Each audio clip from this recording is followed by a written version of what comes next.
다이어트를 해서 자존감이 높아진 게 아니었다. 나는 아침에 눈을 뜨면 바로 유튜브를 켰다. 그렇게 침대에서 한두 시간을 핸드폰만 보다 겨우 일어났다. 밥을 먹으면서, 설거지를 하면서도, 심지어 샤워를 하는 동안에도 영상을 틀어놓아야 했다. 그런데 그렇게 시간이 가는 줄도 모르게 보고 나면 볼 때는 재밌었지만 이상하게 찝찝한 기분이 들었다. 이게 맞나? 문득 그런 생각이 스쳤다. 가만히 생각을 해보니 내가 끌려다니는 것 같았다. 그래서 내가 보고 싶고 필요할 때만 보자라는 기준을 정했다. 그 이후로 일부러 영상 없이 시간을 보내기 시작했다. 하지만 밥을 먹을 때만큼은 포기할 수 없었다. 혼자 밥을 먹는 그 시간만큼은 즐기고 싶었다. 처음에는 정말 허전했다. 습관처럼 영상을 켜고 싶었다. 그런데 영상을 보지 않는 시간이 늘어나면서 생각할 시간이 점점 많아졌다. 처음에는 그 시간이 오히려 불편했고 불안했다. 하지만 그 불편함 속에서 내 마음을 들여다보게 되었다. 지금의 내 모습이 정말 내가 원하는 모습인지 생각해 보게 됐다. 나는 달라지고 싶었다. 그런데 뭘 어떻게 해야 할지는 몰랐다. 그래서 자기계발 영상을 보기 시작했다. 영상들을 보다 보니 인생이 달라진 사람들의 한 가지 공통점이 있었다. 일어나면 이불 정리하기, 일기 쓰기, 감사일기 쓰기, 운동하기, 책 읽기였다. 저 정도는 나도 해볼 수 있지 않을까라는 생각이 들었다. 그래서 그냥 무작정 따라했다. 하지만 결코 쉽지 않았다.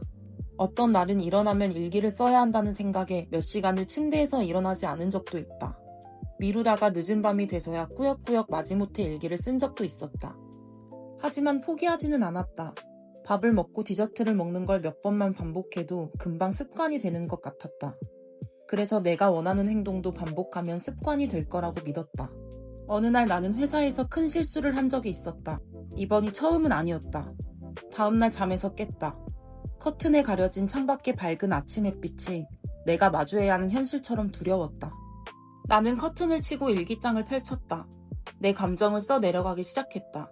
내가 견딜 수 없었던 건 실수를 했다는 사실보다 같은 실수를 자꾸 반복하는 내 자신이었다.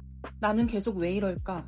결국 나는 이 정도밖에 안 되는 사람인가? 라는 생각이 들었다. 더 나아지고 싶은데 계속 제자리에 머물러 있는 것 같은 내가 답답했고 자괴감에 괴로웠다.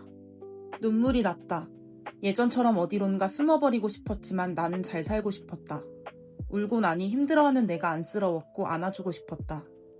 괜찮아, 나도 사람인데 당연히 실수할 수 있어. 그래, 다시 한번 노력해보자. 난 할 수 있어 라고 적었다. 그리고 어떻게 하면 같은 실수를 반복하지 않을지에 대해 고민을 하기 시작했다.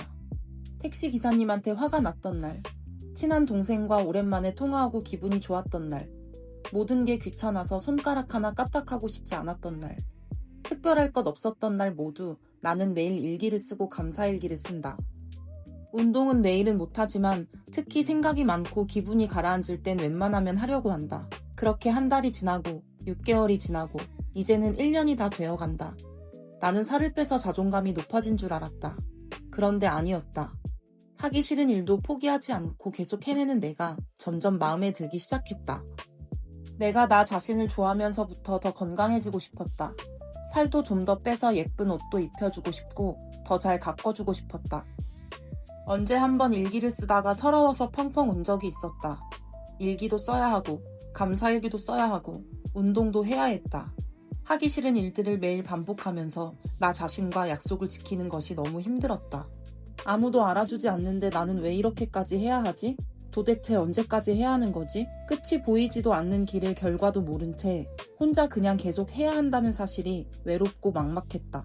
하지만 예전으로 돌아가고 싶지는 않았다. 나는 내 스스로에게 말했다. 그래도 내가 알잖아. 가끔은 느리고 서툴러도 포기하지 않았잖아. 너 잘하고 있어. 지금의 내 인생은 일기를 쓰기 전과 크게 다르지 않다. 여전히 같은 일을 하고 같은 집에 산다. 아직도 핸드폰을 오래 볼 때도 있고 늦게 일어날 때도 있고 책을 펼쳤다가 금세 덮어버리는 날도 있다. 예전에 한번 정말 큰 실수를 했을 때 너무 괴로워서 휴가를 냈다. 불편한 감정을 마주하기 힘들어 며칠 동안 술을 마시고 영상과 SNS를 보며 현실을 외면했다. 잠시 잊을 수는 있었지만 결국은 마주해야 비로소 사라졌다. 그리고 달라진 건 내가 원했던 모습은 아니었지만 전처럼 나를 오래 미워하지는 않는다는 것이다. 어제 실수했다고 지금까지 잘 해온 내가 없어지는 건 아니니까. 이제는 그래도 여전히 내가 좋다.